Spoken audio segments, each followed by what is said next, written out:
Em audiência pública da Comissão de Relações Exteriores e de Defesa Nacional, o jornalista Thales Alcântara deu detalhes da apuração feita por ele sobre uma associação dirigida por cidadãos turcos que tem reunido adolescentes e jovens indígenas da cidade de São Gabriel da Cachoeira, no Amazonas, para supostamente estudarem na Turquia.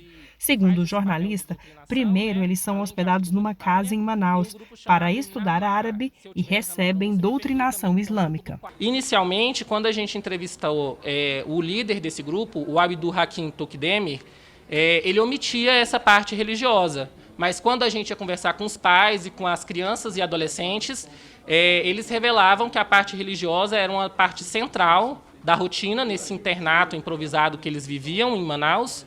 E eles diziam que era obrigado a fazer orações, era obrigado a estudar o Alcorão. As crianças e adolescentes indígenas, inclusive, aprendiam a ler páginas do Alcorão em árabe. Não existe, até o momento, nenhum indício de que tenha uma situação de radicalismo islâmico ou algo do tipo. Mas a gente percebeu que existem vários grupos internacionais que fazem espécies de missões, né, muçulmanas, semelhante ao que a gente vê no cristianismo, grupos de missões internacionais, né? A gente conversou com especialistas que falaram para a gente que dentro do islamismo também tem essa ideia de se propagar a fé, de tentar converter outras pessoas, né? Os deputados também ouviram a delegada da Polícia Federal que preside o inquérito sobre o caso e que já esteve no abrigo de Manaus. Letícia Prado afirmou que o inquérito é sigiloso, mas contou que no local usado pelos turcos para abrigar os jovens indígenas em Manaus havia irregularidades, como alimentos estragados e falta de documentação adequada.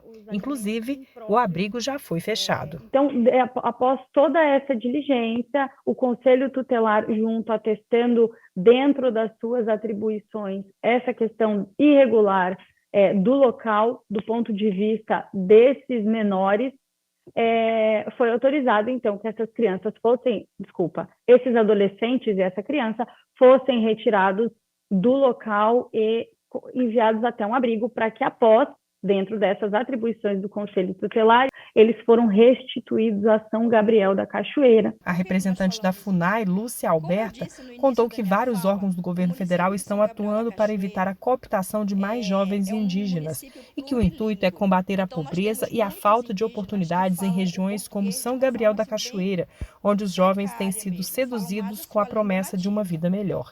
A preocupação, segundo ela, é com a possibilidade de outros crimes que possam ocorrer. Nós não temos informações, nós esperamos que as investigações também tragam essas informações, mas podem estar ocorrendo outros tipos de crimes com a ida dessas crianças para fora do país, né?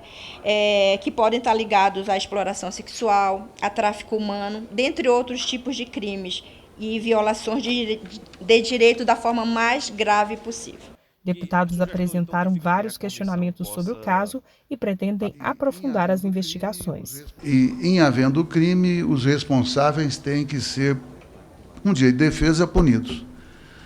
Mas, mesmo não havendo crime, eu digo, e é o que eu penso, é uma situação, para nós, eu diria, brasileiros e preocupados com, primeiro, o aculturamento indígena e, segundo, com as suas condições de vida.